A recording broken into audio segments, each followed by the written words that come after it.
jiċċelebraw it-12 il-ħadd, però il-liturġija tatina permess minħabba li hija festa prinċipali fil-Knisja jiċċelebraw it-twelid ta' Ġwanni il-Battista. Ġwanni il-Battista għandu l-importanza tiegħu minħabba Kristu kif nafu għaliex huwa ħejja it-triq għal-Messija, it-triq għal Ġesu Kristu, witta it-triq ġi biex jippridka u jipprepara il-poplu biex jirċievi lil Ġesu Kristu.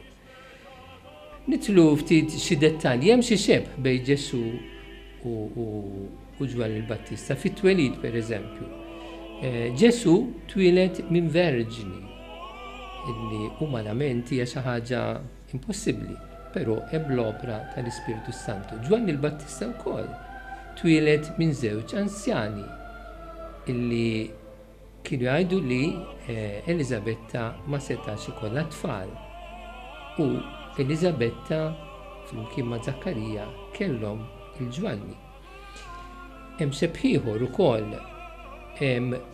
Marija meta rċevit l-aħbar mingħand l-Anġlu daħlet f'dubju ma jemnitx mill-ewwel u kellha biża' u hija emnet tkun magħmula r-rida tiegħek qalet Marija. Zakkarija meta kien qiegħed jitlob fit-tempju u derlu l-Anġlu ukoll kien imbeżza u iddubita huwa ma amminx u għalhekk Ġesu biex jitih sinjal ħalli ħmutu sakemm jiġi biex jitwieled Ġwanni il-Battista. Anke hemm xebħ il-kwissjoni tal-isem. Ġesu irċeva l-isem mingħand l-Anġlu, direttament mingħand Alla.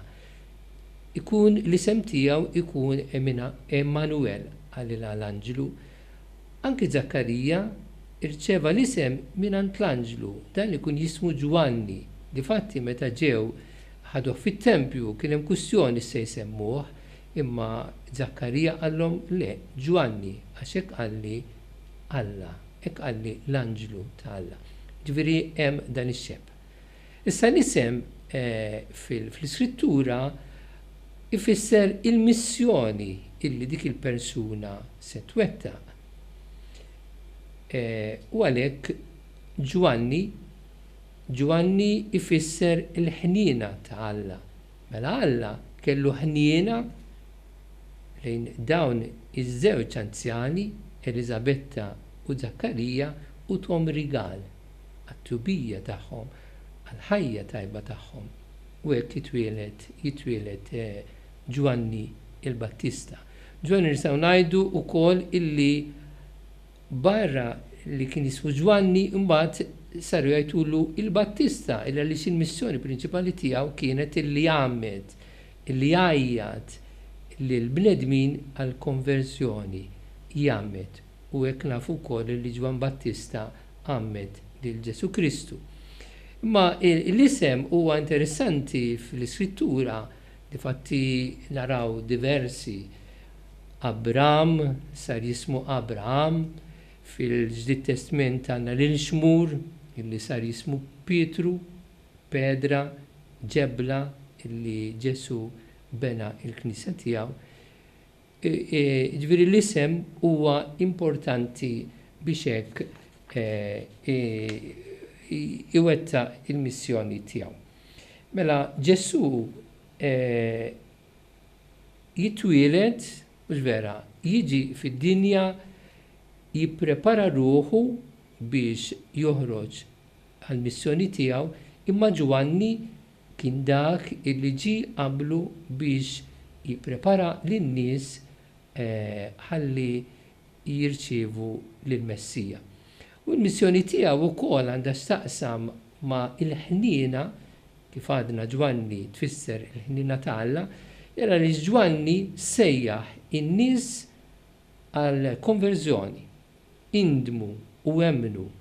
Din hija l-ħniena ta' Alla. L-konverżjoni hija ħniena ta' Alla lejn il-bniedem, biex il-bniedem jasal biex iwetta il-pjan ta' Alla. Imma forsi ngħidu il-messaġġ tal-lum x'inhu? għaliex qegħdin niċċelebraw it-twelid ta' Ġwan il-Battista.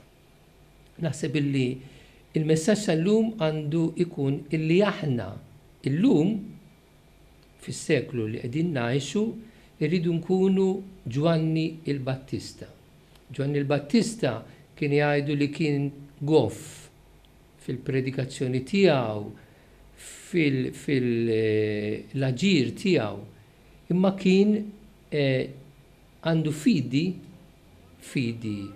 fil-preżenza ta' Alla, fidi fil-kelma ta' Alla u kien ixandar dina il-kelma lil kulħadd. Għalhekk kien daqsxejn ħareġ ikkonvertu.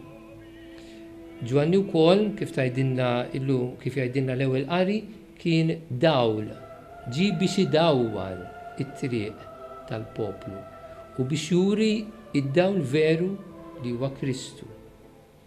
Mela aħna biex nkunu Ġwanni il-Battista illum irridu wkoll bil-kuraġġ kollu ngħixu il-kelma ta' Alla, inxandru l-kelma ta' Alla, inxandru mhux biss bil-fom, ma nxandru bl-eżempju bix-xhieda biex hekk ukoll il-poplu jikkonverti, jersa lejn Alla, jersa lejn it-tagħlim ta' Alla u jkollu fidi. Din hija l-missjoni tagħna l-insara f'dan is-seklu, f'din is-soċjetà li qed ngħixu. Nkunu Ġwanni li ndawlu illi nxandru il-kelma ta' Alla. Spiċċa dak iż-żmien li nkunu bħal Elisabetta sterili, spiċċa dak iż-żmien li nkunu muti bħal Zakkarija, għalhekk aħna rridu nkunu kuraġġużi kif kien jgħid il-Beatu Ġwanni Pawlu II, tibżawx, kuraġġ, għejxu il-kelma ta' Alla fis-soċjetà tal-lum. Il-paċi magħkom.